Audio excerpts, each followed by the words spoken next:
Anoten esto, por favor. Temas de producción de ovinos y caprinos, sistemas intensivos, sistemas que tienden a ser semi-intensivos o intensivos. Y vamos a ver algunas prácticas de manejo que se realizan en estos sistemas. Y qué es lo que, o sea, el objetivo principal de estos sistemas es producir para consumo humano, pero tomando ciertas medidas de manejo. Y en esas medidas de manejo va incluido planes de alimentación, planes sanitarios, medidas de seguridad, medidas sanitarias, con el objetivo de obtener un producto adecuado para el consumo humano a través de un manejo que garantice eso. Y ese manejo incluye estas indicaciones. En cuanto a la Venezuela, caprinos para leche, aunque en estado Zulia, Falcón y Lara lo consumen también en la carne. Ovinos para carne principalmente, más que todo en los llanos. La leche no la usan mucho para su producto, por lo menos como el queso pecorino que se saca de este tipo de animales. Entonces en Venezuela ese es el uso que se le da a las cabras. Se han incrementado las poblaciones de caprinos y ovinos en Venezuela a raíz de eso, de esa orientación y esa comercialización que se le ha dado a los dos rubros. Esto ya no es así, esto ya es 1.500.000 caprinos y casi 500.000 ovinos. Pero esto supuestamente ha aumentado más. Se tienen indicios de que va por 10 millones entre los dos rubros. El problema es que no hay cifras oficiales. Y como no hay cifras oficiales, hay que seguir manejando estas del 2010, 2014, eran estas cifras. Eso implica, eso nos demuestra a nosotros que este es un subsector que puede ser rentable, pero que no le han prestado interés. No le han prestado interés, comenzando porque en los estados de tradición, que son Lara, Falcón y Zulia, en donde hay productores que tienen cabras desde hace muchísimos años, tienen ovejas, el dinero y toda la inversión vino más para zonas urbanas a través de la gobernación del estado Miranda. Entonces cabras en techos de casa, cabras en patios de casa, que cuando no hay heno, están fritas. Cuando se les acabe el heno o se les acabe la plata, el subsidio que le dan, van a tener que salir de todas esas cabras y quién sabe para dónde, porque quién va a comprar. Nadie se va a meter en ese problema aquí.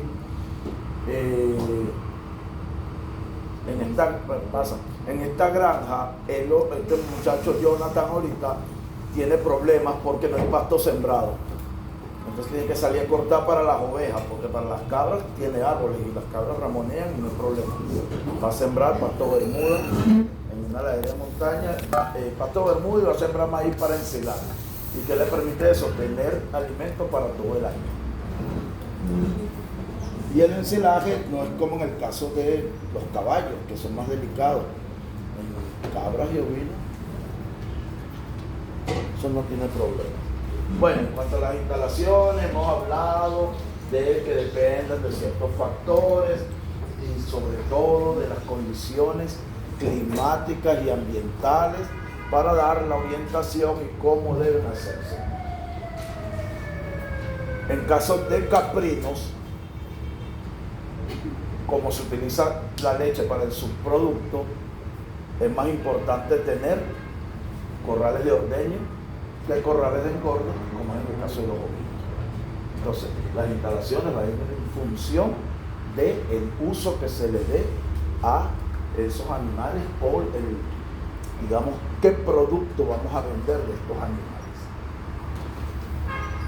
En función a eso hay ciertas instalaciones como a pesar de que unas son para leche y otras para consumo de carne, debemos tener, por supuesto, instalaciones para gestación y para parto. Deben ser instalaciones protegidas del viento. Para eso se le da una ubicación norte-sur, porque del norte es el sur que vienen los vientos. Ahora, ¿por qué debemos darle esas instalaciones de orientación para evitar el viento? Instalaciones sobre todo de parto. Ajá, pero la temperatura ¿de qué? ¿De quién? ¿De cuál? ¿Pero a quién afectan los vientos? A las crías. Tenemos una zona de parto en donde los animales nacen húmedos por el líquido amniótico, la madre los va secando y va estimulando la circulación y el sistema inmunológico, pero es más fácil que ocurra muerte por enfriamiento de la cabra por los vientos que por baja temperatura, porque el viento va pasando, va, digamos, enfriando más el cuerpo y el cuerpo tiene que producir más energía, y un cabrito que esté lactante, que tenga 3, 4, 5 días de nacido, lo más seguro es que pueda morir por baja temperatura, vientos fríos. Por supuesto, además está decirles que eso tiene que ser un sitio techado, que tiene que ser un sitio seco, que debe tener material que absorba la humedad. ¿Por qué? Porque aparte de las micciones, cuando la cabra nace, sale placenta, líquido amniótico, y aunque ella se come la placenta, queda líquido amniótico ahí, y debe estar seco para que el cabrito no esté acostado de parte húmeda. Dimensiones para diseñar corrales de pasto para ovejas, 2 metros cuadrados para la madre con la cría.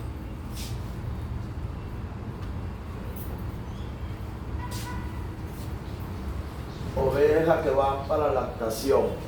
Bueno, por lo general las mismas recomendaciones que se hacen para todas las instalaciones, como una pendiente de 2 a 3%, techados por supuesto, pero fíjense que aquí es 1.2 metros cuadrados por madre cría. Y eso que nos permite a nosotros, cuando tenemos animales, X número de animales, las instalaciones deben ir en función de ¿qué? De evitar el hacinamiento. Y por eso es que tenemos las disponibilidades o los índices que nos dicen qué superficie debemos tener por el animal, y funciona eso, crear las instalaciones para el grupo de animales que tengamos bajo esas condiciones. Yo di una vez movimiento de rebaño, pero me dijeron, eso no le toca a usted, eso más nunca lo dije. El movimiento de rebaño se utiliza, y creo que en la carrera creo que no les dicen nada de eso.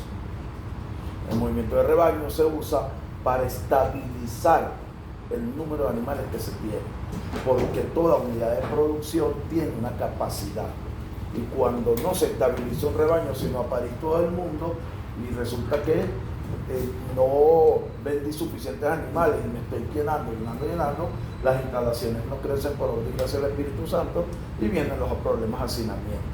Entonces, en la estabilización del rebaño se van sacando cuentas según unos índices de nacimiento, de mortalidad, de venta, cuántos machos tengo, cuántas hembras, cuántos partos voy a tener por año, cuántas crías, y en función de eso necesito un corral de tales dimensiones para la gestación, un corral de tales dimensiones para los partos, las madres con las crías, un corral de tales dimensiones para tantos corderos o cabritos que voy a destetar a los 3-4 meses, y luego pasarlos a engorde donde van a pastorear, y después pasarlos a la venta. Entonces, me pregunta, ¿por qué en este caso el corral de lactación es un poco más pequeño que el de la primera? Si puede haber también partos menores. pero es que son más pequeños para evitar que el cabrito o el cordero esté corriendo, caminando más, y gaste más energía en caminar que en crecimiento y en alcanzar el peso al destete, que lo vamos a ver más adelante, y vamos a ver las consecuencias de por qué no se debe destetar los cabritos por debajo de 10 kilos. ¿Okay?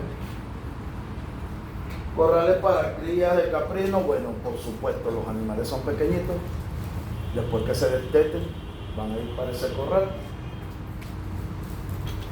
0,2 metros. ¿Por qué debemos separar a los corderos, sobre todo a los cabritos, de las madres en el destete? El destete no implica siempre que ya no tomen más leche. Yo puedo destetar a los 5 días y simplemente eso lo que indica es que separo a la cabrita, a los cabritos de la madre, pero les sigo dando alimentación artificial con un sustituto lácteo que no sea la leche de cabra, para entonces tener más leche en producción destinada a los subproductos y obtener mayor rentabilidad. Corrales de engorde, bueno, ya los entre 3 a 6 meses, aquí hablan de 3 a 6 meses, pero realmente el destete ocurre de 2 a 3, a veces puede ser hasta 4 meses. Hola, buenos días. Y deben tenerse corrales para ya destetarlos y pasarlos a engorde con otro tipo de alimentación, en donde se usan comederos, y hay que tener en cuenta que cada animalito ocupa 20 o 15 centímetros por comedero para poder diseñar los comederos en función del número de animales. Eso es lo que se llama espacio vital, y el espacio vital se calcula todo, se calcula desde cuántos animales tengo en una etapa fisiológica determinada, cuántos bebederos debo tener, cuál es la disponibilidad de área para un animal de esa edad fisiológica, cuántos comederos debo tener en función del espacio que ocupan. Y todo eso va en función de ¿qué? De evitar un hacinamiento. Si nosotros tenemos un buen plan alimenticio, tenemos un buen plan sanitario, tenemos buenas medidas de bioseguridad y tenemos hacinamiento, nada de esto sirve. Perdimos tiempo y dinero. Y entonces, ¿cómo evitamos el hacinamiento? Tomando en cuenta los índices que que tabulados después de muchos experimentos que han hecho muchas instituciones como el ARC y el NRC, y nos dicen cuál es la cantidad de espacio que necesitan los animales en cada edad fisiológica para saber cómo vamos diseñando los corrales.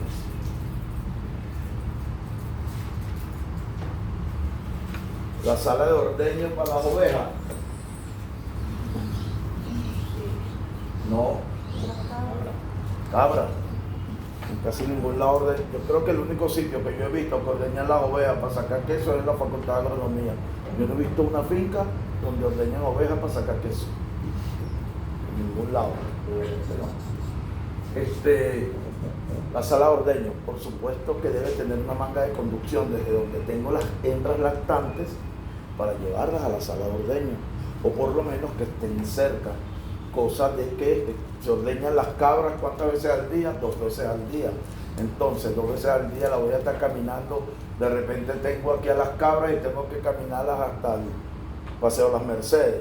Cuando lleguen allá, la producción de leche se va a venir para abajo. ¿Okay? Entonces la sala de ordeño debe estar cerca de donde tengo a los animales en su corral de lactación. Hay varias formas o algunas formas de ordeñar.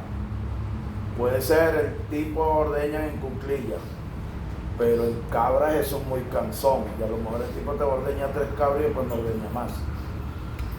Hay ordeños mecánicos, pero son costosos, mantenerlos también es costoso. Por lo tanto, lo que más se usa es una plataforma. Una plataforma más o menos de esta altura, en donde hay una entrada, estén los puestos, del lado de allá tienen comederos y el animal está comiendo y el ordeñador está aquí atrás ordeñando. Por supuesto, lo ideal sería el ordeño mecánico es costoso, pero ¿qué ayuda? Primero, la leche es más higiénica, más homogénea, el animal está menos estresado, y hay algo muy importante con las cabras. Las cabras es un animal que fue domesticado desde hace 1000 años, porque más de 9000 años, 7000 años, porque la cabra es muy parecida al caballo en lo social. Y la cabra, cuando le cambian el ordeñador, tiende a bajar la producción de leche, o tiende a ni siquiera producir leche, porque no se siente bien con ese ordeñador, pues. Y eso es algo emocional, y eso lo veía yo mucho usted le dio clase a Gainza, ¿verdad? ¿No les ha dado clase? ¿Ustedes no ven ética, pues? No todos. ¿Todavía no? Yo pensaba que eso era de segundo semestre. No, pero yo pensaba que eso era de segundo semestre, creo que no. No, es de cuarto. Gainza tenía cabras en su casa. En su casa ahí en Caicaguana, eso es para el nunca jamás por ahí. Y él tenía 2 ordeñadores, 2 o 3 ordeñadores. Tenía pura sana. Él vendía genética y esos quesos y todo eso. Y cuando le faltaba un ordeñador y el otro tenía que ordeñar esas cabras, la producción le bajaba. Las cabras no se sentían cómodas, se estresaban, se alteraban, empezaban a manotear la plataforma y bajaba la producción. Con el ordeño mecánico uno se quita ese problema. Y por supuesto vas a ordeñar más números de cabras. ¿Quién ha ordeñado cabras o vacas? ¿Cuántas vacas? Una. Media cabra. Bueno, imagínense ustedes. Ordeñar 10, 20 vacas. Ordeñar 10 cabras. Después de dolor aquí es muy fuerte. Si uno no está acostumbrado, ya las últimas no, ni las tocan. Y eso es producción que falta, que no se va a generar, pero viene otro problema más grave. ¿Qué pasa en rumiantes que no se ordeñan? Mastitis, y perdiste el cuarto y la cabra tiene 2 cuartos. Y cuando para 2 o 3, ¿qué vas a hacer con las otras? A buscar leche, a poner otra cabra madre y pierdes una cabra que a lo mejor es una buena productora.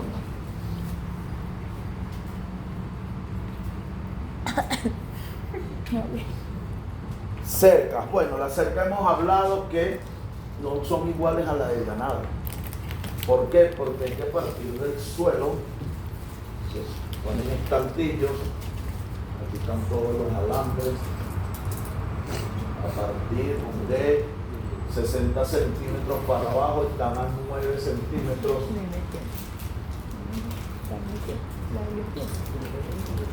Y aquí están a 15 centímetros, 20 centímetros.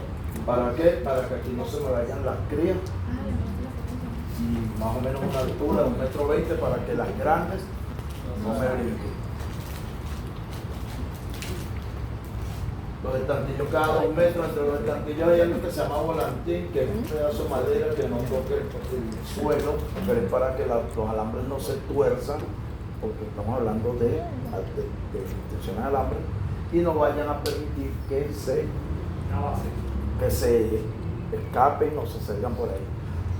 Algo importante, aunque aquí dice colocado acá para la construcción de corrales, no se recomienda alambre de púa, porque ¿qué pasa? Eso es un elemento traumático. Si corta o abre una herida, viene una bacteria que se llama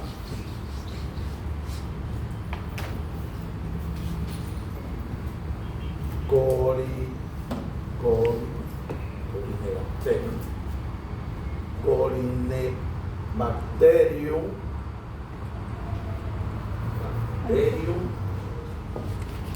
pseudo tuberculosis. esta bacteria entra por esa herida, la Corynebacterium tuberculosis, entra por esa herida y crea abscesos purulentos que se ubican en ganglios, órganos internos y subcutáneos. ¿Qué hacen esos abscesos? Elevan la temperatura corporal, causan alta fiebre y la oveja deja de comer. Y al dejar de comer pierde condición corporal y se afecta la producción, sea de lana, sea de carne, sea de lo que sea. ¿Cómo se contamina a otros animales? Cuando los abscesos se revientan y liberan a las bacterias o por contacto directo, porque la enfermedad se llama linfadenitis gaseosa, porque los abscesos cuando los sacan parecen gránulos de queso cuando la leche se está cuajando, y por eso se llama linfadenitis gaseosa y la origina esta bacteria. Tratamientos contra esa bacteria. ¿Qué pasa con los antibióticos? Que no son eficientes. ¿Por qué? Porque el absceso tiende a encapsularse y no hace nada el antibiótico. ¿Qué se debe hacer para tratar eso? Extirpación quirúrgica, drenarlo, sacar el absceso, desinfectarlo, separar al animal a un área de cuarentena o de enfermería o clínica y tratar al animal hasta que se recupere. ¿Cómo controlamos? O sea, así se cura la enfermedad. ¿Okay? Ese es como digamos el tratamiento. No hay tratamiento preventivo, o sea, no hay tratamiento médico, sino el curativo.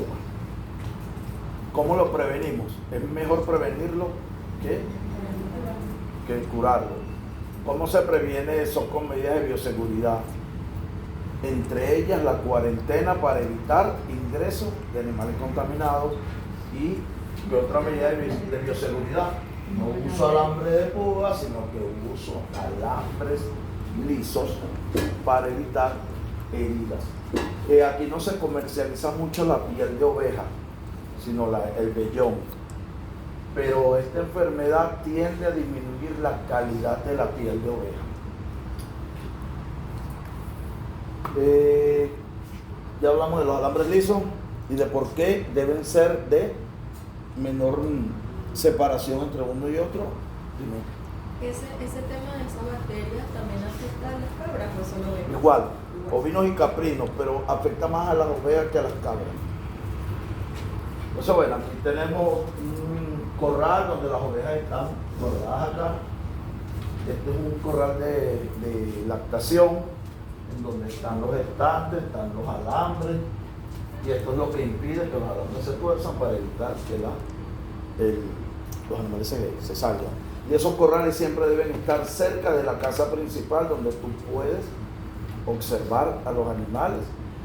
Y seguramente que en esta finca o en esta granja los dueños tienen cada puesto de ellos.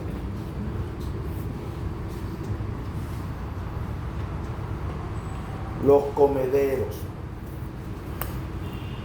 Principal función de los comederos, evitar, por supuesto, desperdicio de alimentos, pero también evitar contaminación por parásitos. En ovinos y caprinos, la contaminación por el minto y eimeira es una de las principales causas de pérdidas de animales. Más adelante lo vamos a ver. Y todo eso se contamina. Estos parásitos más que todo por las heces de los adultos que afectan a los pequeños. Comederos, bueno, hay muchos que se usan para heno, para minerales, para alimentos concentrados o minerales. Fíjense que los animales no contaminan el alimento porque no entran al comedero. Y eso se usa para... ¿Qué pasa si yo tengo nada más 2 ovejas? Bueno, van a pisotear ese comedero, van a orinarlo. Por eso es que los comederos deben ir en función del espacio que ocupan los animales, que habíamos hablado que era de ¿cuánto? No. Madre criada es. Esa es la densidad poblacional. El espacio por comedero era 20 centímetros por animal. Vamos a que no fue mi teléfono. Ok. Comedero tipo emparrillado, en donde este es el interior del corral. Por supuesto que esto es corrido. No van a pensar que queda el animal sirve por aquí, ¿saben? Okay, eso tiene que ver la dimensión del va hacia afuera, esta parte va hacia afuera y el animal está dentro del corral, se le hace emparrillado para que el sol pueda cesar con la cabeza y no contaminar el alimento. Este se usa mucho para pasto, para heno.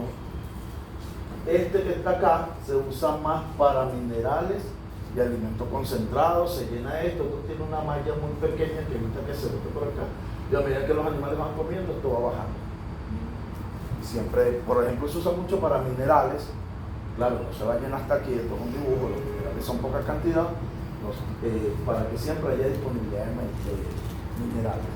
Se evita la contaminación del alimento, se evita pérdidas del alimento y se evita competencia por alimentación, y se garantiza que los animales, cada quien va a tener acceso a su comida.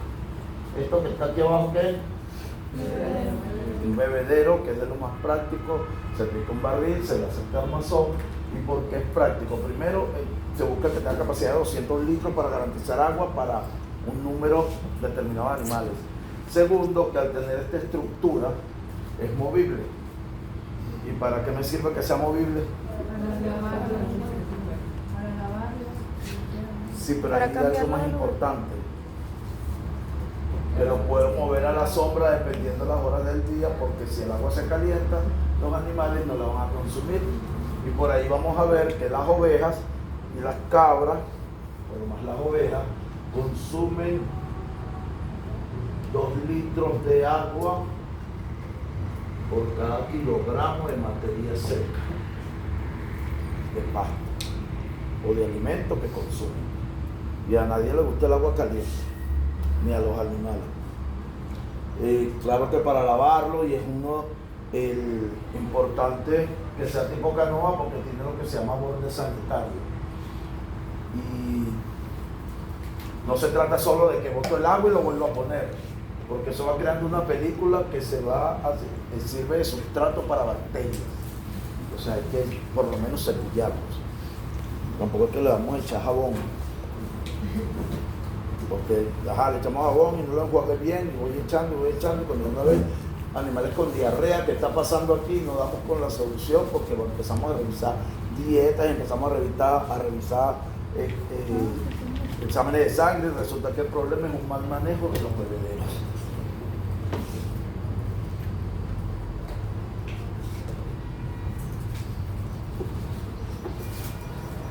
Bueno, los corrales sean para cabras o sean para ovejas, la finalidad es proteger a los animales de los factores del medio ambiente, pero también para resguardarlos de noche, porque generalmente así yo tenga cabras estabuladas y tengo ovejas estabuladas, esas se sueltan para que vayan a pastorear. Y en las cabras, como vimos la clase pasada, el ramoneo es importantísimo, y ella va más al ramoneo que a consumir pasto. ¿Por qué? Que vimos la clase pasada en la primera lámina, si no me equivoco. No, de por qué se adaptaban más a los ambientes áridos.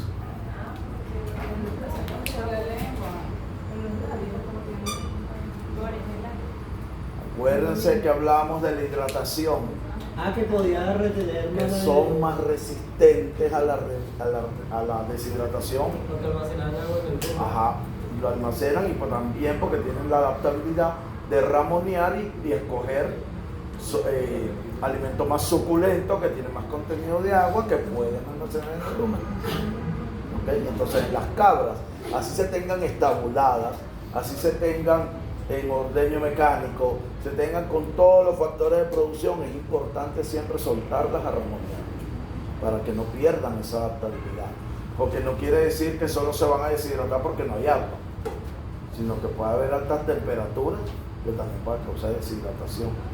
Entonces las cabras sí es importante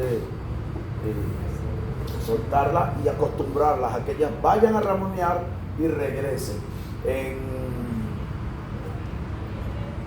Aguasanta, aquí abajo en Guatire, ellas van para la montaña y saben todas ya a qué hora van a regresar y se van a traer para sus puestos. Esas no se pierden. En la granja que fui ayer, como están poniendo orden ahorita, hay unas que sí regresan y otras que no. Entonces las que no regresan están castigadas. Les pican ramas y se las llevan. Porque si no, se van y se pierden. Entonces hay que acostumbrarlas. ¿Cómo sería en ese caso? Bueno, se comienza porque alguien tiene que ir y empezar a llevarte. Si tengo 20 cabras que no tienen esa costumbre, voy llevando de poquitas cabras con el grupo que ramoneen, que como ellas son gregarias, sabemos que es ser gregarios, ¿no? ¿Cómo que no? Las ovejas y las cabras son muy de grupo. Todo el mundo siempre están juntas y para donde va una, se van todas atrás. El ganado vacuno es menos gregario, más independiente. Y los cerdos ni hablar, esos van para donde ellos quieran sin pararle nada al grupo. ¿Okay? Pero las ovejas, entonces ese hábito de ser gregarios es importante para acostumbrar a las ovejas. Yo creo que yo lo comenté a ustedes una vez que yo estaba en la universidad y me pusieron a recoger las ovejas. Un potrero rico de cemento. Bueno, el Señor hizo así 2 veces. Poquita. Porque la tenían acostumbrada a que le sonaban eso y le ponían el concentrado. Y yo pegándole carrera por todo eso, haciendo el ridículo. Entonces, son manejos importantes para poder que realmente la cabra utilice los recursos alimenticios para producir leche. Aunque yo siempre digo, la cabra come periódico y da leche. Los bebederos, bueno, la misma función de los comederos, son los que es preferible hacerlos de esa manera para poder limpiarlos bien, para poder trasladarlos en el día, dependiendo de la hora. No es que vamos a estar pendientes cada hora, porque son 200 litros, eso no es que los vas a mover. Pero si en la mañana sé que la sombra está en tal sitio, porque hay unos árboles, lo llevo para allá y lo lleno allá. No lo voy a llenar aquí, después andar con 200 litros arrastrando por allá. ¿Y si le hace un techito o algo así? Bueno, se le puede hacer techo también, pero eso depende. Un techito hoy en día no es techito, sino de los costos es techote. Todo lo que se hace, a mí me fueron a arreglar yo porque soy muy torpe arreglando cosas y yo sé romper y después no sé armar eso. Todo lo que cuesta, los bebederos, bueno, sabemos que al igual que los comederos es garantizar la oferta de agua para los animales, agua de calidad, para evitar deshidrataciones, y si no hay suficiente agua, las ovejas y las cabras, no tanto las cabras, las ovejas van a disminuir el consumo y van a disminuir la productividad o la producción. Los saleros, bueno, son caucho, envases de plástico o se hacen de concreto para colocar sal. ¿Por qué sal? Con esto puede ser o sal sola. Si no me hablas, no te oigo. Digo, Diana. ¿Y para qué quiero que tome más agua? La sal común, creo que hace. Todos estos son electrolitos. La sal común incrementa consumo de alimentos, incrementa digestibilidad e incrementa ganancia de peso. Bueno, lo que pasa es que hay porcentajes de inclusión en la dieta. En animales estabulados, por lo general, se les da 0,25% de la dieta. En animales mayores que están semiestabulados se les da 0,50% de la dieta, 0,5%. Y en animales apotreros se les pone ad libitum. ¿Por qué? Porque ellos están caminando y tienen un gasto energético y con esos porcentajes no se causa daño. ¿En dónde? ¿En qué órgano? En el que está más allá, en los riñones. Igual, cuando a mí me llevan perros que no están consumiendo comida, no consumen muy poca carne porque le están haciendo la transición de alimento seco a dieta blanda, siempre digo, agarre sal un día sí, un día no. Y no es que le echa sal así como usted, no. Como le echas un huevo, así mismito. ¿Por qué? Porque puede causar problemas renales. Entonces en animales de pastoreo sí se puede colocar la sal, que ellos consuman su sal cuando ellos quieran, porque ellos están caminando, están gastando energía, están consumiendo más agua por la caminata y el sol. Bueno, que esto sí hay que tenerlo cubierto porque si llueve se pierde las sales minerales, quizás la sal común, no, pero un paquetito no cuesta nada, sí, pero es que uno compra un saco de 30 kilos, 35 kilos, no va a venir con un kilo, eso no sirve, eso funciona para nosotros. La manga de trabajo es muy importante porque nos permite realizar labores con los animales de manera segura para ellos y de manera segura para nosotros. El casco de un chivo, la pezuña de un chivo, de una oveja, eso es una navaja, eso corta por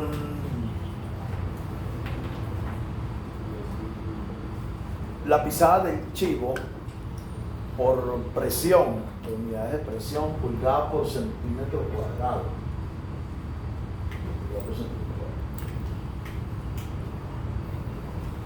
Es más fuerte que la de una vaca. O sea, tiene en porcentaje y unidades de presión, es tan fuerte que ustedes ven un corral de chivo con piso de tierra y eso está compactado totalmente. El chivo presiona mucho la tierra por la presión de pisada que tiene. Entonces, la manga de trabajo es importante, debe constar de un corral o de dos corrales, uno donde me bajan los animales, otro donde ingresan a la manga. La manga por lo general no se construye así, sino en forma de talud para que el veterinario trabaje por arriba. Sin embargo, las tablas o los tubos o lo que se ponga debe tener también una separación que por lo menos permita introducir los dedos y tocar, palpar un acceso, algo de eso para identificar dónde está el problema, pero que también permita colocar inyecciones porque no vamos a inyectar por cerca de la columna. Entonces, estas mangas se pueden construir o por lo general se construyen de madera. Este es el corral por donde llegan los animales. Se tienen aquí. Esto no es un falso, esto es una puerta corrediza que se ala de acá, se trae todos estos listones, el animal entra, se cierra, se puede trabajar por arriba, se puede trabajar por aquí con seguridad, tanto para el animal como para el trabajador. Después que se trata, sale por el otro extremo, se pasan a este corral y aquí se tienen los que ya se trabajaron o se inyectaron o se desparasitaron para luego llevarlos a sus respectivos corrales y los puestos donde están. Vamos a ver, fíjense que los ovejos no queda apretado ni mucho menos, tiene una altura que no le permite salirse y uno trabaja por acá.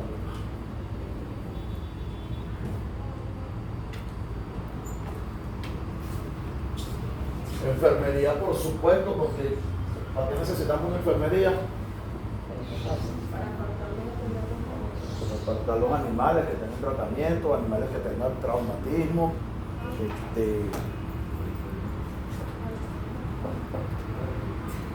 Las peleas entre las cabras y las ovejas son fuertes.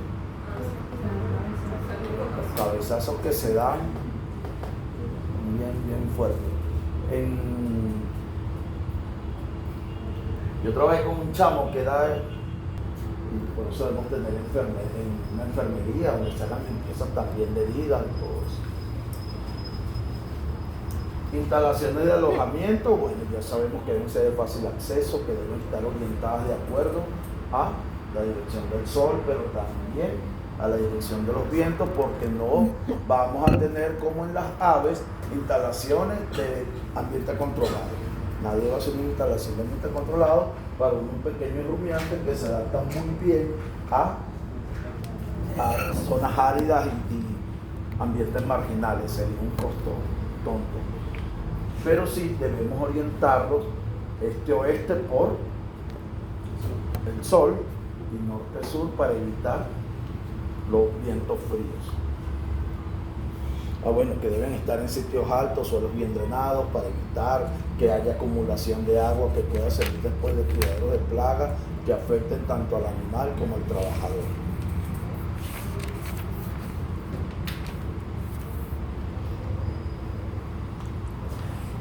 Alimentos.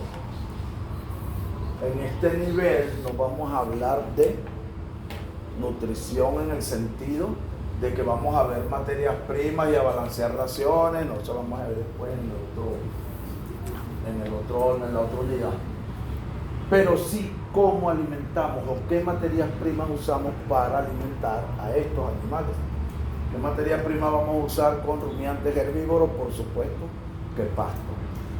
Las ovejas y las cabras, como lo hemos hablado, pueden comer plantas que las vacas no consumen. Pueden comer hierbas de mala calidad, pueden comer maleza, pero por supuesto que la idea no es alimentarlas a base de eso, sino a base de gramíneas y leguminosas que tengan un buen valor nutricional, es decir, que aporten proteína, energía, grasa, todo lo que necesitan. Y por supuesto esas raciones deben ir acompañadas de ¿qué? Le damos el pasto y me voy. ¿Qué más le damos? ¿Y qué más? Suplemento concentrado, minerales también, y tratar siempre de que esos minerales por lo menos traigan las vitaminas liposolubles. ¿Por qué las liposolubles? Porque no las sintetizan, pero los rumiantes sintetizan todas las vitaminas del grupo B más la vitamina C. Entonces, de todas las vitaminas, bueno, la B12 por lo que hablamos, del tema del cobalto y de la anemia, que se tiene que suministrar. Pero en todo caso, ¿con qué trabajamos también estos animales?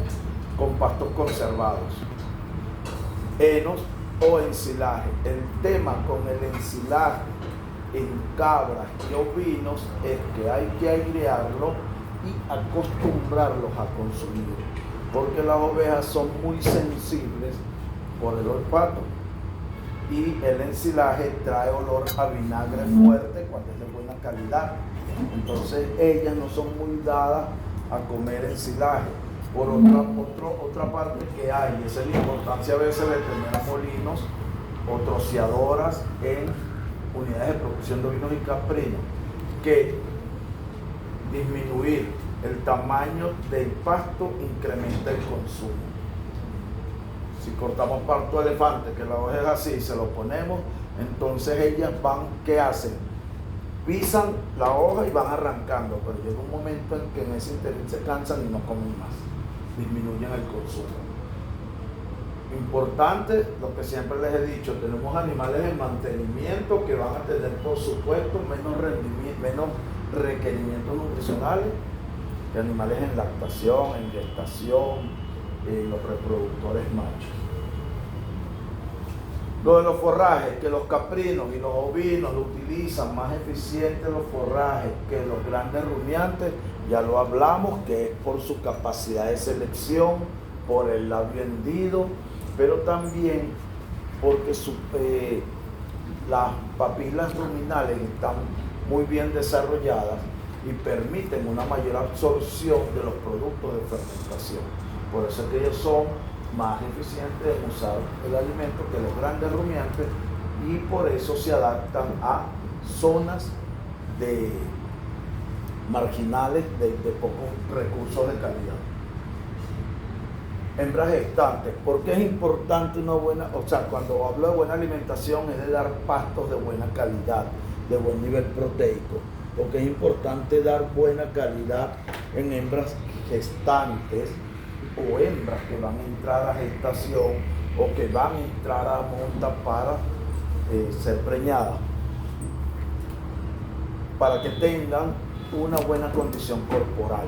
La buena condición corporal a base de una buena alimentación que permite, aparte de la condición física mejor, mayor tasa de ovulación, mayor porcentaje de preñez y mayor porcentaje de partos gemelares. Por lo tanto, hay que darle pastos de calidad, suplementarlo con su concentrado y vitaminas y minerales. ¿Se acuerdan cuando un semestre de estos, el pasado, les hablaba de la gestación, que la idea era dividirla en tercios, ¿no? Es más o menos esto. 15 semanas, las primeras 15 y las 6 últimas. Por lo general, son 20, 21 semanas de gestación. Y si nosotros la dividimos en los 3 tercios, aquí hablan de 15 semanas, se debe dar una alimentación un poco mejor que la que se da para mantenimiento desde el punto de vista práctico y en la última semana, entonces sí, incrementar la alimentación. Yo no estoy muy de acuerdo con eso, porque he visto en la práctica que el incremento de aquí para acá, los animales tienen una capacidad y una costumbre de consumo, y en los primeros días, que ya es el último tercio, van a seguir consumiendo lo que consumían antes, y eso se ve reflejado en crías con bajo peso al nacer.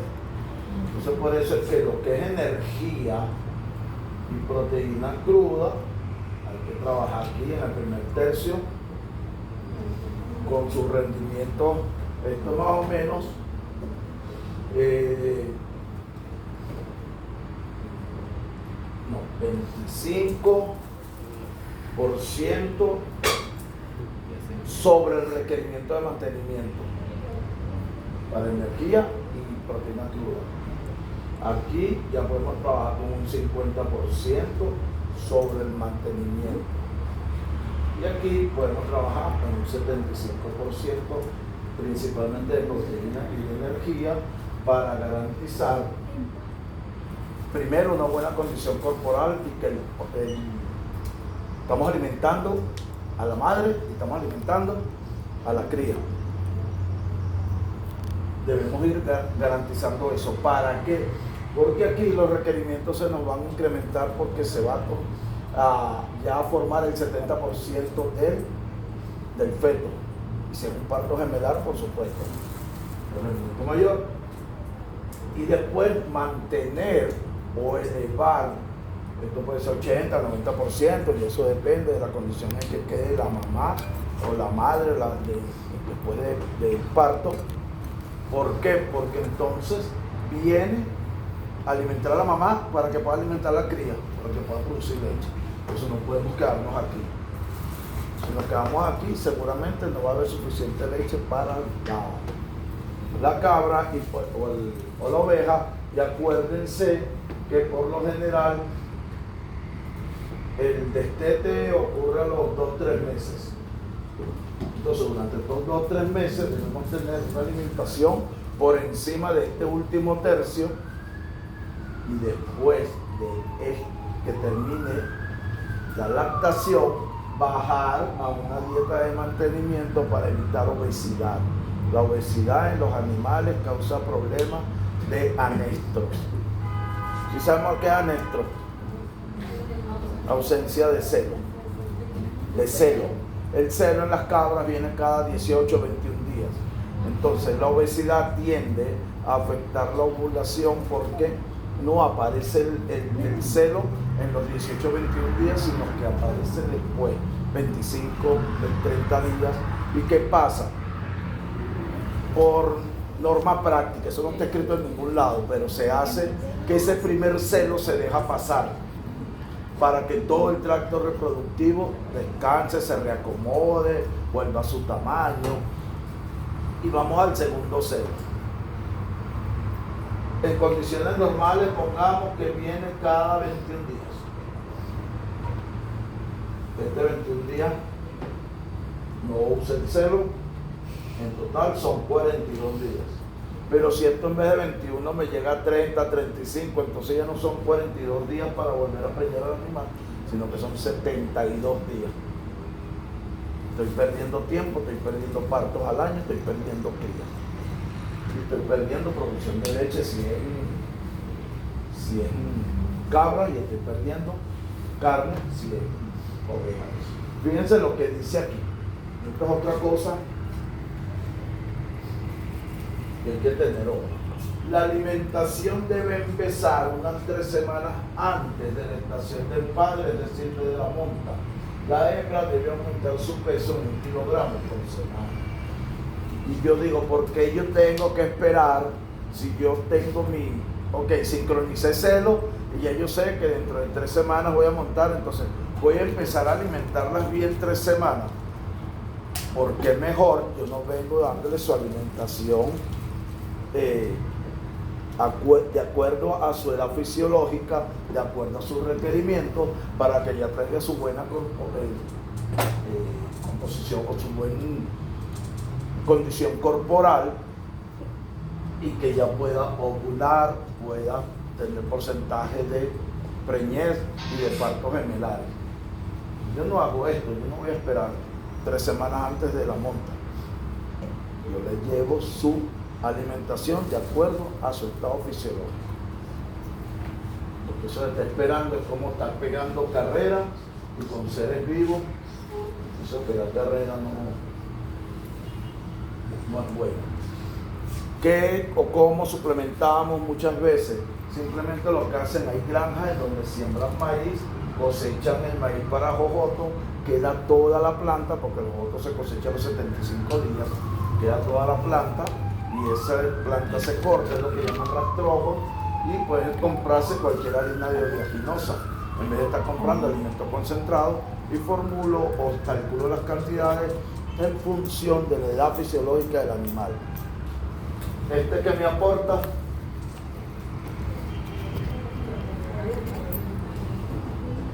energía y este me aporta proteína.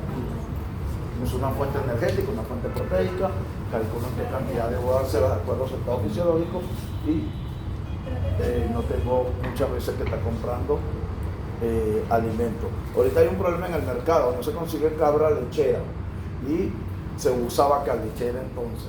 Pero ¿qué pasa? Que el saco creo que está como en más de $50 por ahí. No sé porque yo también no manejo esos precios. Pero cuando tú compras, por lo menos tú siembras y compras las materias primas y formulas, te ahorras mucho más dinero. Y haces las unidades de producción, acuérdense que hay factores externos a los cuales son vulnerables. Y uno de esos factores son los costos de los factores de producción o de los insumos que usamos, sobre todo en alimentación. Si yo compro materias primas y puedo formular para disminuir los costos de estar comprando sacos de alimento concentrado elaborado. Entonces en gestación ya sabemos que debemos alimentar, no esperar que si 3 semanas, sino tener su alimentación en función de los requerimientos nutricionales del animal. Y cuando ya se confirme la preñez, si no tenemos bueno, es que el ultrasonido tampoco detecta a esa edad si está preñada. ¿Qué es lo que se hace? Se usa un recelador. Un recelador es un animalito que se le hace una desviación del pene, porque no me gusta su raza y lo tengo ahí. Y se usa lo que se llama el punching ball, que se le amarra a la cintura. Si mandé a montar una cabra aquí, yo meto el recelador. Si a los 21 días está pintada aquí, quiere decir que no quedó preñada y hay que traer al macho, llevarla a ella al macho para aprovechar ese otro seno.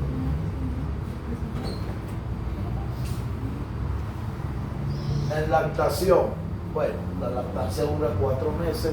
Ahí se habla de que la oveja puede perder unos 5 kilos, pero yo insisto en que si uno maneja bien la alimentación no tiene por qué perderlo. Y a los 3-4 meses ya se comienza a destetar los animales. Pero, ¿se acuerdan cuando vimos en el desarrollo del rumen? Que lo vimos en la primera unidad, si mal no recuerdo. El desarrollo del rumen comienza a las 2 a 3 semanas. 2 a 3 semanas comienzan ellos a comer cierta cantidad de pasto o de concentrado. ¿Por qué? Porque a las 2 o 3 semanas llega el pico de producción de leche de la oveja y después ahí comienza a descender. Entonces ya el animalito empieza a desarrollar el rumen para ir comiendo sólido, cosa de que cuando se destete, como hay menos producción de leche, va a consumir menos leche y no pierda condición corporal y llegue al destete con ¿qué peso?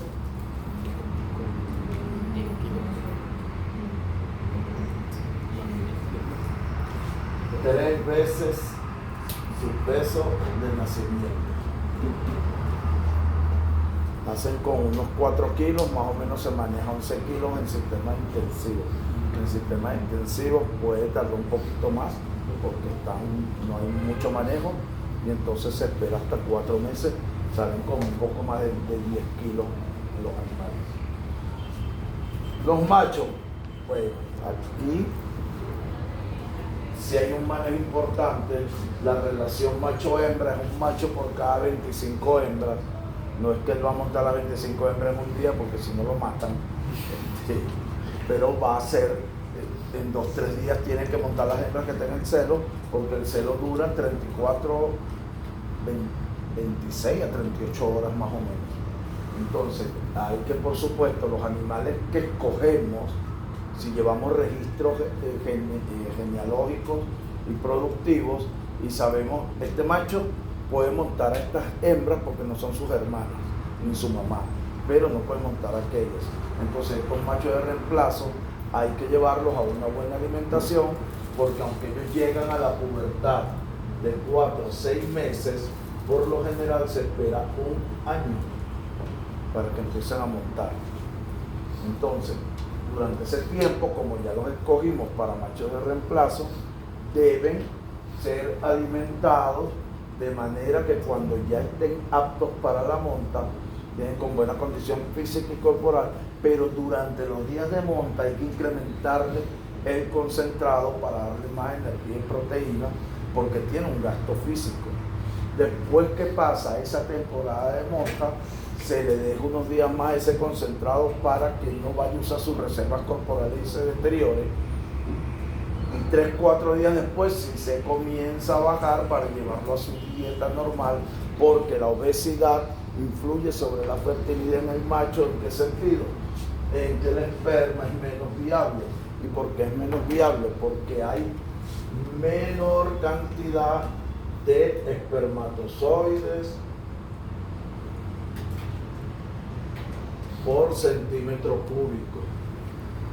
Empiezan a tener menos movilidad y comienzan a tener deformidades. Me quitaron el que escribía, esto no sirve. Ah, bueno. Pero si te lo acabo, se lo cobran en la universidad, a mí no. Y comienzan a tener más deformidades. Y entonces, ¿dónde determinamos todo esto? ¿Cómo hacemos para determinar si un semen es de calidad o no? Un examen al microscopio con una muestra. ¿Ustedes han hecho conteo de bacterias o de esas cosas? Ah, pues ustedes no me toman microbiología. ¿Ah? Están en eso. ¿Sabes que hay uno a la muestra le monta un campo, una retícula, y por esa retícula se hace el conteo y se determina concentración de espermatozoides, se observa la motilidad y se observa si hay con 2 colas o 2 cabezas o cabeza pepinada, y de ahí por esas cuadrículas se va sacando el porcentaje y se dice este semen está apto y este no. Y los estándares de normalidad para inseminación artificial son más altos que para montar natural. O sea, la calidad del creo que quiere decir eso, que la calidad del esperma para inseminación artificial tiene que ser mucho mejor que para monta natural. Se puede desechar un fertilizante, un semen para inseminación artificial, mas eso no significa que el reproductor no sirva para monta natural.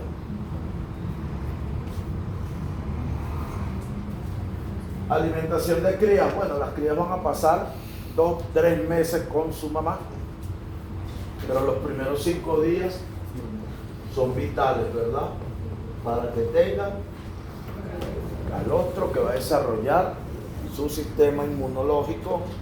¿Y dónde se absorbe las inmunoglobulinas que tiene el calostro? En el abomazo a través de la gotera esofágica.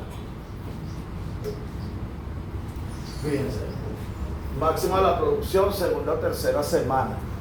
A esta segunda o tercera semana, como habíamos visto al principio, aunque realmente es a la 9ª semana ya cuando el rumiante desarrolla toda la capacidad de su rumen, pero ya aquí los cabritos comienzan, los cabritos o los corderos comienzan a consumir cierto alimento sólido.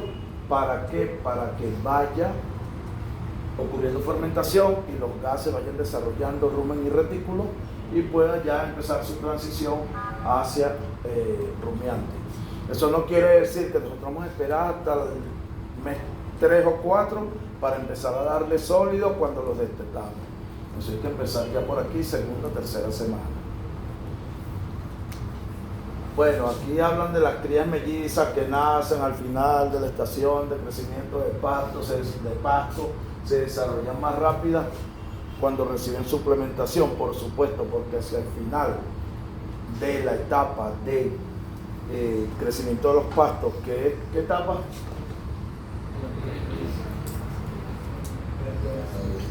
No oigo. Díganos sin miedo. Sí, pero la prefloración es cuando tiene mayor valor nutricional, ¿cierto? Pero la etapa de crecimiento es la etapa de lluvias. Entonces uno planifica los nacimientos hacia el final de esa etapa, y ahorita vamos a ver aquí en enfermedades por qué se planifica hacia el final de las lluvias, pero resulta que ya hacia el final de las lluvias, primero los pastos ya tienen más edad, menos valor nutricional, y ya viene la sequía. Por lo tanto, si nosotros no suplementamos esa alimentación, va a haber problemas en las ganancias de peso. Entonces, fíjense que vimos la alimentación, cómo se maneja, o sea, eso realmente es cómo manejamos la alimentación dependiendo del estado fisiológico de los machos reproductores y de las hembras reproductoras. No hemos hablado ahí, no hemos tocado nada de cuánto es el requerimiento, sino de que debemos dar pastos de buena calidad, de cómo son los requerimientos durante la gestación, cómo debemos mantener la alimentación durante la gestación, continuarla en la lactación y luego cómo debemos manejarla una vez que la lactación baja, porque la obesidad puede causar problemas de fertilidad tanto en hembras como machos. Enfermedades en los caprinos. Aquí sí vamos a ir poquito a poco porque como ustedes van a ser veterinarios, esto tienen que saberlo. Muy bien. Tenemos parásitos, es lo que más afecta a caprinos y ovinos, y tenemos endos y endoparásitos. Endoparásitos, parásitos internos. ¿A quienes atacan más? Hay parásitos que atacan más a los caprinos y hay otros que atacan más a los ovinos.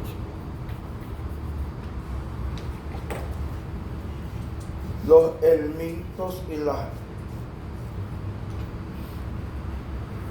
¿Qué le pasa a este amigo? ¿Qué hora es, por favor? 11:38.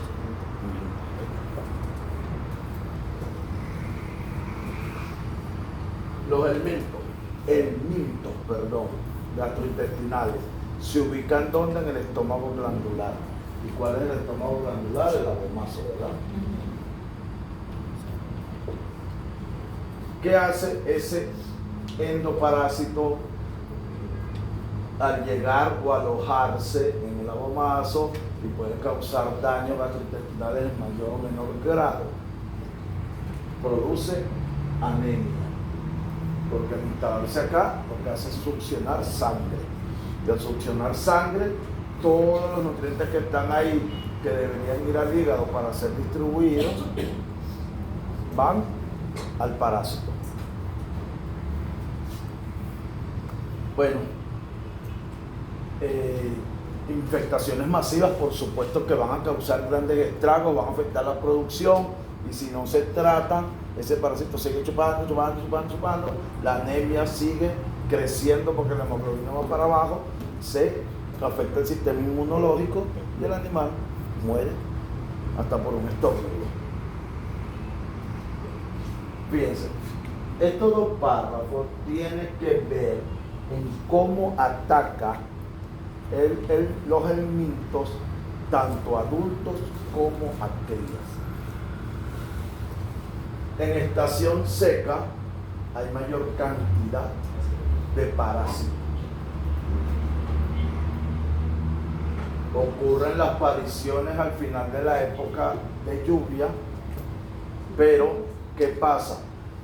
Como ya hay menos pastos, menos comida, la respuesta del sistema inmunológico es más débil y por lo tanto los adultos van a estar más afectados por el parásito. ¿Qué debemos hacer? Sí, es verdad que tenemos que controlar el parásito, pero también debemos suplementar o mejorar la alimentación del animal para que el sistema inmunológico no es que vamos a esperar que se debilite, sino que para eso se toman las previsiones de suplementar con leguminosas. No tiene que ser siempre con concentrado, las leguminosas se pueden usar de manera restringida como bancos de proteína, o se puede tener ensilaje, o se puede tener heno, y no necesito ir a comprar, porque cuando hablamos de concentrado, lo que pensamos es en el pellet, en el saco o de suplementos, ¿no? Tenemos una ventaja con los pequeños rumiantes, es que se puede usar las leguminosas como bancos de proteína y de manera restringida. ¿Para qué? Para entonces compensar esa baja disposición de alimento que afecta el sistema inmunológico y que hace a los animales adultos más susceptibles al ataque de los parásitos. Los cabritos, durante la época de lluvia hay mayor cantidad de parásitos. Los animales nacen hacia el final de esa época de lluvia. El problema aquí no es la alimentación, sino que hay mayor cantidad de larvas que infectan y el sistema inmunológico de los cabritos no está bien desarrollado, por lo tanto son más susceptibles. Entonces en sequía los helmintos atacan más a los adultos porque no hay tantas apariciones. En invierno atacan más a las crías porque eso es cuando nacen, hay mayor carga parasitaria, y hay un sistema inmunológico deficiente. En los adultos el sistema inmunológico es deficiente o su respuesta es deficiente en sequía por la baja disposición de comida. Entonces, tomando en cuenta cómo afectan los parásitos, tendremos la prevención y control de estos nematodos gastrointestinales, que va en función de las edades de los animales, porque vimos que el parásito ataca a adultos y a crías de manera distinta y en épocas distintas. En adultos, en época de aparición, pero en la época de sequía. Entonces, ¿cómo se hace para atacar a estos parásitos? Aplicación de antihelmínticos cada 15 días. 15 días antes del parto y después se repite por lo menos 2 veces, con la misma frecuencia, cada 15 días.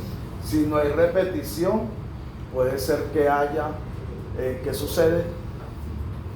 Cuando aplicamos una dosis y no aplicamos las otras antiparásitos, se crea resistencia y ya cuando entonces, no, te faltaban 2, tienes que ponérselas, ya los parásitos están muy fuertes, hermano, y eso no sirve, tienes que entonces irte a lo más costoso, coprológico.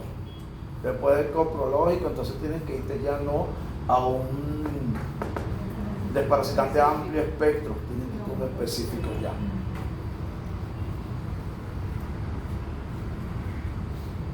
Entonces controlamos con antihelmíntico, pero tenemos que mejorar la alimentación suplementándola, no tiene que ser necesariamente con concentrado, se le puede dar heno, leguminosa, ensilaje, para que entonces la respuesta del animal sea mucho más fuerte. Con los cabritos, entre los 8 y los 10 meses hay que aplicarle antihelmíntico una vez al mes y sobre todo en los periodos de lluvias. Esta es la forma de tratar el parásito en el adulto, esta es la forma de tratar en el cabrito, pero los antihelmintos, los helmintos vienen más que todo por contaminación de heces. Entonces, estas medidas no sirven de nada si no se acompañan de ciertas medidas de manejo y de sanidad. Número 1, rotación de potreros. ¿Por qué? Porque la rotación de potreros me va a evitar la acumulación de larvas. ¿Por qué me la va a evitar? Porque los animales van a permanecer menos tiempo. Quiere decir que si hay animales contaminados, va a haber menos heces que contaminen a los otros animales, porque va a haber menos larvas, pero también al haber rotación de potreros, impido que haya nacimiento de malezas que sean hospederas. Evitar el sobrepastoreo, por supuesto, porque entonces los animales es todo lo contrario de esto, van a estar más días, van a defecar más, pueden haber más huevos, consumen más pasto, dejan espacios abiertos, se desarrollan malezas hospederas, y entonces no hacemos nada porque seguimos teniendo la plaga ahí. El Manuel Ramírez, que yo creo que se lo mencioné y creo que algunos de ustedes lo conocen, ¿o no? Bueno, ese chamo sabe mucho de cabras, él es veterinario. Él está en San Antonio de los Aros, él asesora varias fincas entre esos mirables. Que tomar medidas antes de ir a inyectar al animal, sobre todo con la leptospirosis. Tú no haces nada vacunando cabras contra leptospiras si primero no eliminas la rata. Y si primero antes de eliminar la rata no eliminas el alimento de la rata o donde se aloje la rata. Y en cabras, ¿qué pasa? Cuando recoges las camas para sustituirlas y te las llevas, ¿y qué hacen ustedes con esas camas? Las queman, no las arrumamos por allá. Bueno, allá está la rata y de allá va a venir para acá.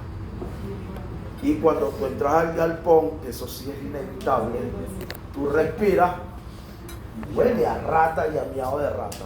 Entonces no hay que vacunar contra la leptospira. No, ya sí que vacunar contra la leptospira, pero primero hay que eliminar eso. Entonces, si nosotros no acompañamos de estas medidas, esos tratamientos, no hacemos nada. Estado sanitario de las instalaciones. Bueno, primero que hay que evitar el hacinamiento para poder realizar eficientemente labores de limpieza, sobre todo en equipos y en instalaciones.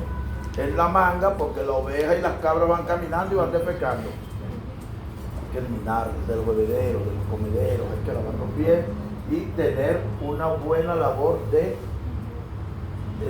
ser dedicados en esa labor de recolección de heces y desinfección. La otra medida, que es la última pero no menos importante, es grupos etarios.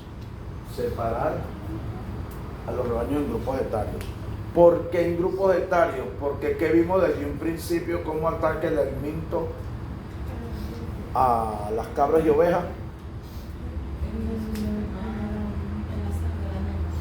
No, pero ¿cómo es su actuación al infectar a los animales?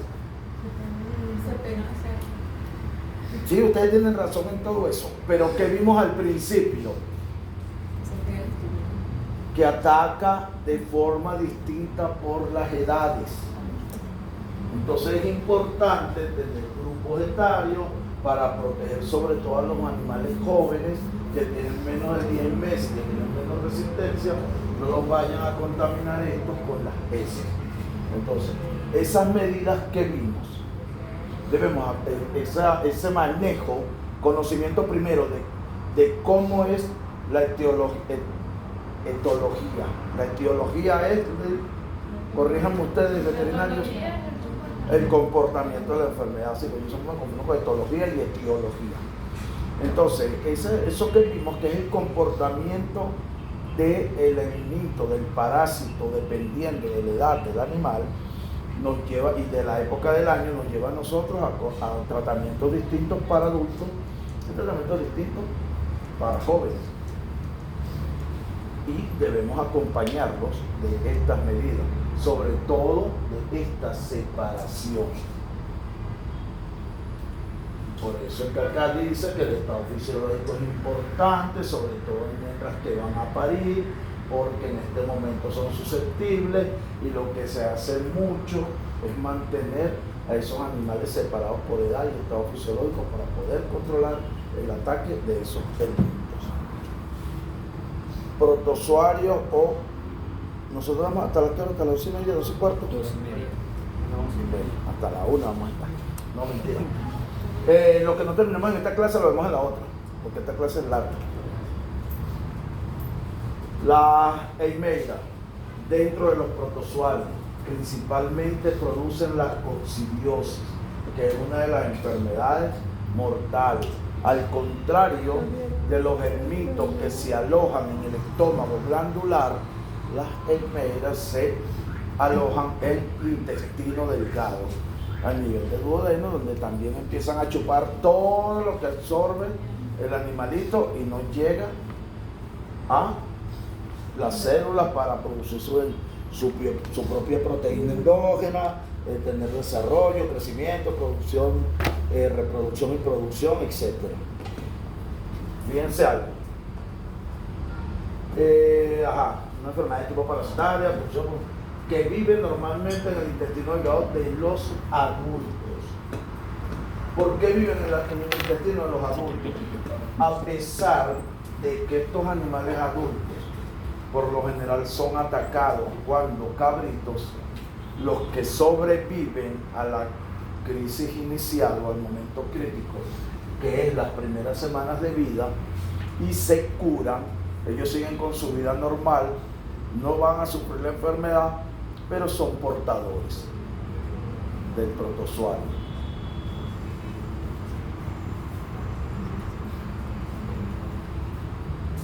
Se transforman en portadores, esto va vía oral, más que todo cuando las heces caen en el alimento y los animales más jóvenes consumen y se contaminan por vía bucal y se afecta la absorción de nutrientes. 10 especies se han conseguido. Muchas veces el ataque es de una o de 2 especies, haciendo más difícil el control. Cuando ya se tienen brotes muy pronunciados o se tienen más de 2 especies causando infección mixta, es mejor empezar a separar animales por grupos, por edades, y comenzar con la alimentación y los tratamientos a los que haya lugar. Sintomatología. Decaimiento no. Decaimiento. Yo siempre digo que voy a borrar eso, pero no lo borro para ponerlo de ejemplo. No digan eso, que el animal está triste. Eso lo dice el dueño del perro, el dueño del gato. El animal está tristecito. No, está decaído. ¿Cómo sabemos nosotros cuando un animal está decaído? Sobre todo cuando manejamos poblaciones. Llegamos al corral y el que no se mueva, agárralo porque algo le pasa. Y eso es decaimiento, eso no es tristeza. Ovejas y cabras con la cabeza muy pegada al suelo, algo le pasa.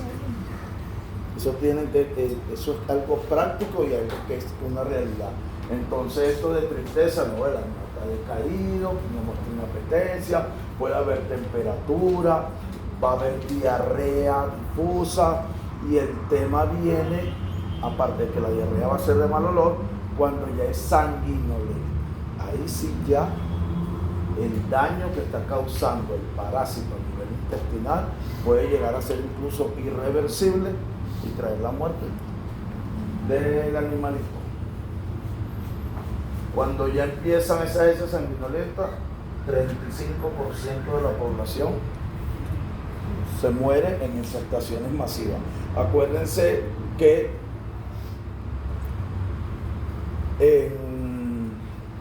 si bien es cierto que hay hembras que se tienen separadas porque van a parir o están en lactación, las que están en ordeño y ya destetaron y se sigue ordeñando, siempre las tienen en un mismo corral. Y por ahí vienen las heces, y como yo tengo un chiquero, en lo que vengan a parir las otras y las meta ahí con las crías, lo más seguro es que esas crías se infecten.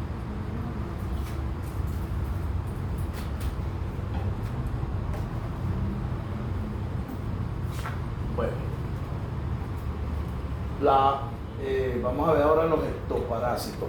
Vimos los dos endoparásitos más importantes, los helmintos y los protozoarios, que están las eimerias, que los helmintos se alojan en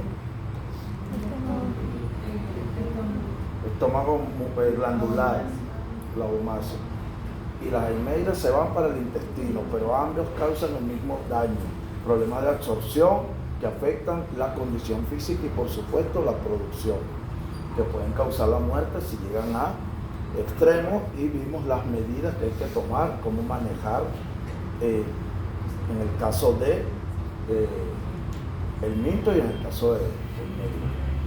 Vamos a ver ahora las que causan los ectoparásitos.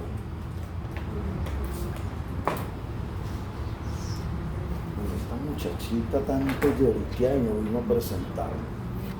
Los ectoparásitos, los que atacan por fuera, lo que es decir, estamos llegando tarde a clase. Los que atacan más que todo piel, ¿verdad? Las carnosis, peritinosis, o estriasis, y todas tienen que ver con miasis por gusanos o por ácaros que hacen galerías subcutáneos y que van dañando, causando daño de tejido. Ascarlosis, lo que principalmente lo ataca es un ácaro. Ese ácaro se puede ubicar por dentro del pabellón, comienza a hacer galerías y el síntoma es costras secas y se ven como agrietadas las orejas, pero también puede ocurrir en cuello, en extremidades. Este ácaro, cuando la enfermedad pasa ya a una fase secundaria, puede llegar a formarse una masa dentro del oído y el animal comienza a padecer de sordera. Y un animal que está sordo no va a comer. Primero, porque está desorientado. Segundo, que tenemos los seres vivos dentro del oído, el equilibrio. Entonces un animal que va a tener torpe al caminar, esto puede causar fiebre, pero lo general es ese agrietamiento y la masa que se produce a nivel del intestino delgado. Cuando se va hacia los otros espacios el pecho, las patas, entonces el daño puede también causar úlceras dérmicas. Tratamiento y control. Bueno, por supuesto la cuarentena para evitar animales enfermos ingresen a la unidad de producción. Baños sistémicos. Yo no sé si existe este producto todavía, ¿no? Pero cualquier producto que sirva para controlar o aplicar baños sistémicos en una concentración de 0,5%, es decir, 0,250 del producto en 100 a 200 litros de agua.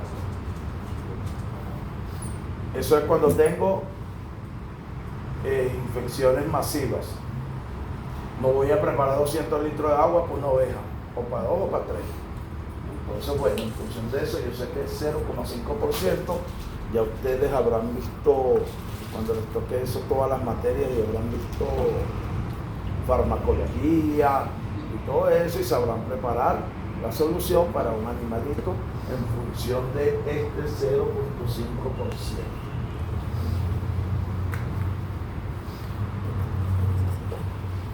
Pediculitis.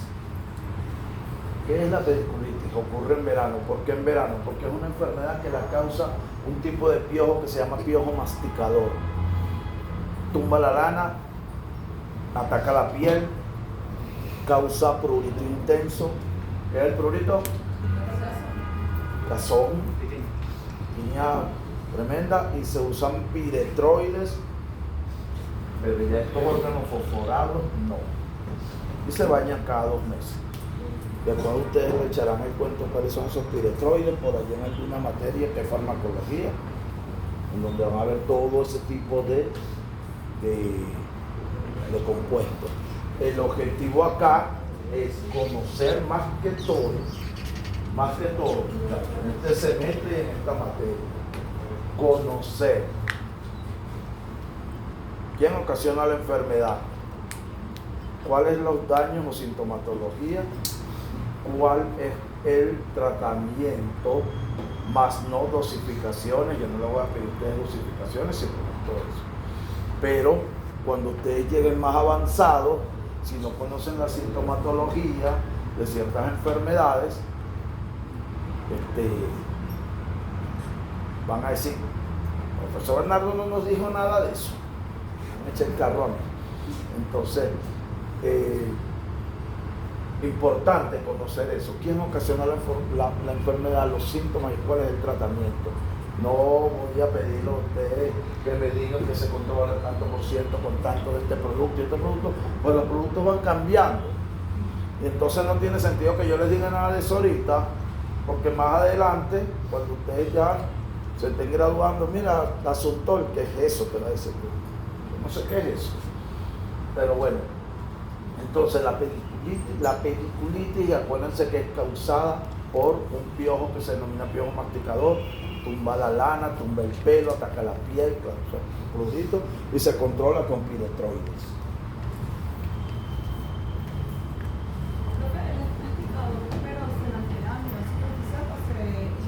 No, él no hace galerías como los ácaros, él está sobre la piel, pero ahí causa el daño. Y entonces, ¿qué pasa? Como los animales no recaman como nosotros, ellos que van a buscar cualquier objeto que inclusive pueda causarle traumas en la piel, heridas y se agrava más el negocio.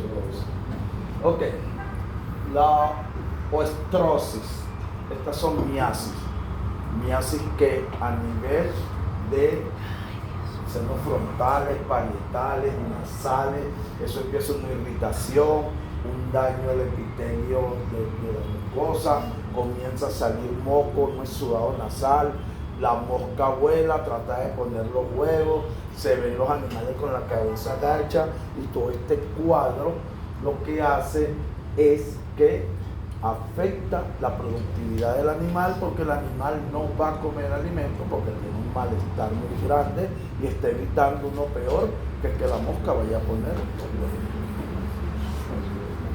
¿Cuándo ocurre esto? En los meses secos. ¿Por qué? Porque es donde hay más moscas, es donde la mosca viene a poner los huevos, están en todos estos senos frontales, parietales, industriales. Si ponen los huevos, se transforman en larvas, van allá, producen toda esa galería, comienzan a dañar el epitelio y además se producen tos y estornudo.